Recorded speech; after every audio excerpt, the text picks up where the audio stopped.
Je ne suis pas un sage, mais un chercheur de sagesse. Ces mots résonnent profondément. Socrate, figure emblématique de la philosophie, incitait ses concitoyens à questionner leurs certitudes. Dans le tumulte de la Grèce antique, il émerge comme un phare au milieu des ombres de l'ignorance. Athènes, à son apogée, est le berceau de la démocratie, mais aussi le théâtre d'une lutte entre conformisme et quête de vérité. Socrate, avec sa méthode de questionnement, remet en cause les croyances établies. La méthode socratique est une invitation à l'introspection. Plutôt que de donner des réponses, Socrate posait des questions. Qu'est-ce que la justice? Et qu'est-ce que le bien? Résonnait dans les rues d'Athènes. Ses disciples, fascinés, exploraient la vérité souvent insaisissable. Socrate croyait que la connaissance de soi était le point de départ de toute sagesse. Dans un monde d'apparence, il encourageait chacun à examiner sa vie.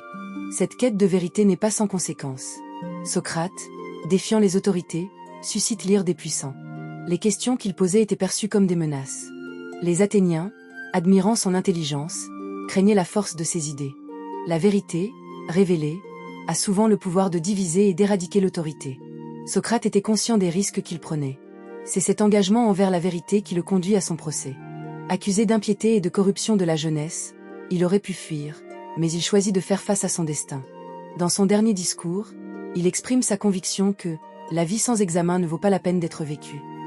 Il incarne le principe selon lequel la sagesse est aussi un acte de résistance face aux injustices. Sa défense, éloquente, est perçue comme provocatrice. Socrate revendique ses actions. Sa foi en la raison était si forte qu'il préférait mourir que de renier ses principes. Ce défi du pouvoir est une affirmation de l'intégrité intellectuelle. Le verdict tomba, la peine de mort.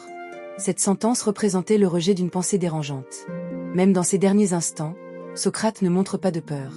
Il accueille la mort avec sérénité, enseignant que l'âme est immortelle.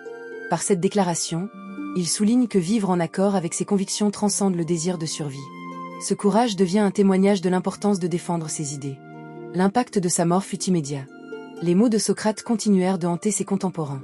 Platon retranscrit ses pensées, devenant le vecteur d'une philosophie qui défierait les âges. Socrate incarne la lutte pour la vérité, un combat intemporel. Son héritage ne se mesure pas seulement par ses mots. Il transforme la manière dont l'humanité envisage la sagesse. À travers ses dialogues, il enseigne qu'il est essentiel d'interroger le monde. Chaque question posée est une clé de compréhension. La sagesse est un chemin, non une destination. Comprendre la nature humaine nécessite une exploration permanente. Son influence sur les philosophes ultérieurs, de Platon à Aristote, est inestimable. Ceux qui l'ont suivi ont pris à cœur son enseignement. Le questionnement est la pierre angulaire de l'intellect. Dans un monde où la désinformation prospère, le dialogue socratique nous rappelle l'importance de poser les bonnes questions. La sagesse implique une intégrité morale qui nous pousse à interroger nos motivations. L'invitation à la réflexion critique est plus urgente que jamais. En contemplant Socrate, il est crucial de se demander comment ces enseignements résonnent dans notre existence. Quelle place accordons-nous à la sagesse? Sommes-nous prêts à remettre en question nos certitudes? La sagesse n'est pas un état d'être, mais un acte de résistance, nécessitant du courage. En intégrant cette philosophie, nous cultivons une vie plus réfléchie. Socrate nous exhorte à interroger le monde qui nous entoure. Chaque pas vers la vérité est un acte de bravoure.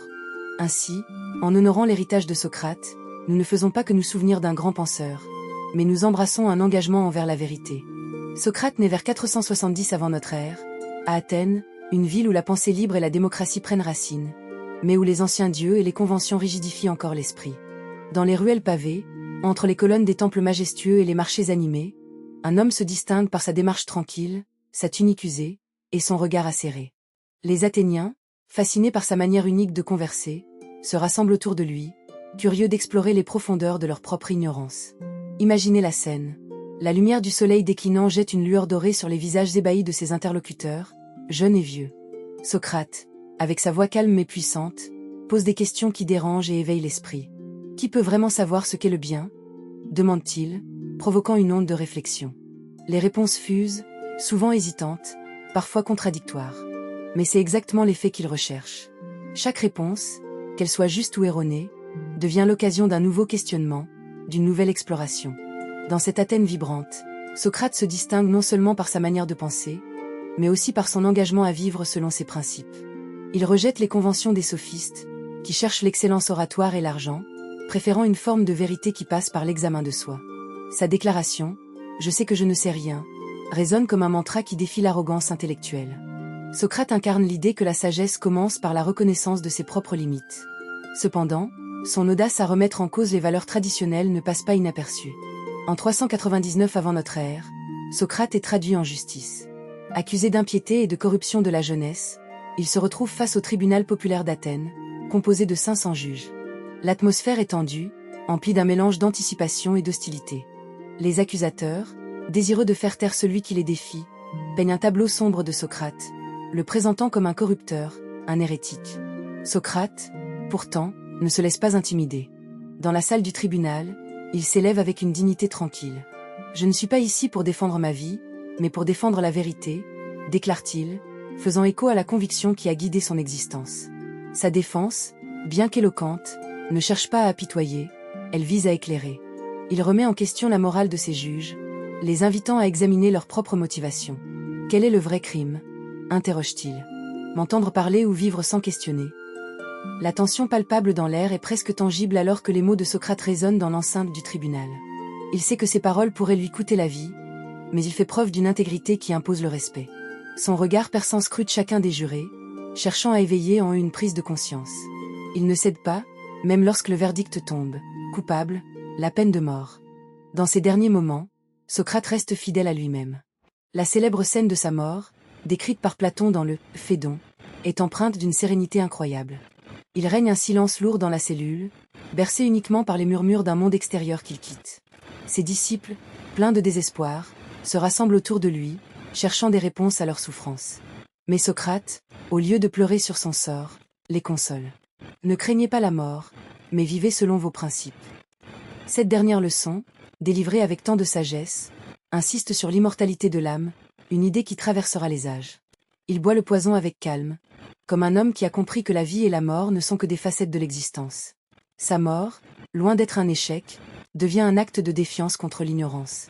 Et dans ce dernier souffle, il enseigne à ses disciples que l'héritage d'un homme ne se mesure pas à sa longévité, mais à la profondeur de son engagement envers la vérité. L'impact de sa mort fut immédiat. Les mots de Socrate continuèrent de hanter ses contemporains. Platon retranscrit ses pensées, devenant le vecteur d'une philosophie qui défierait les âges. Socrate incarne la lutte pour la vérité, un combat intemporel. Son héritage ne se mesure pas seulement par ses mots. Il transforme la manière dont l'humanité envisage la sagesse. À travers ses dialogues, il enseigne qu'il est essentiel d'interroger le monde. Chaque question posée est une clé de compréhension.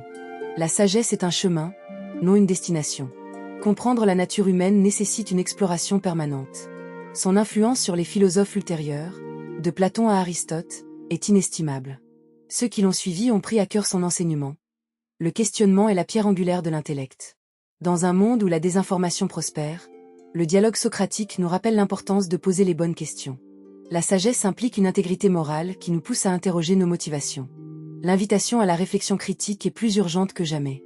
En contemplant Socrate, il est crucial de se demander comment ces enseignements résonnent dans notre existence. Quelle place accordons-nous à la sagesse? Sommes-nous prêts à remettre en question nos certitudes? La sagesse n'est pas un état d'être, mais un acte de résistance, nécessitant du courage. En intégrant cette philosophie, nous cultivons une vie plus réfléchie. Socrate nous exhorte à interroger le monde qui nous entoure. Chaque pas vers la vérité est un acte de bravoure.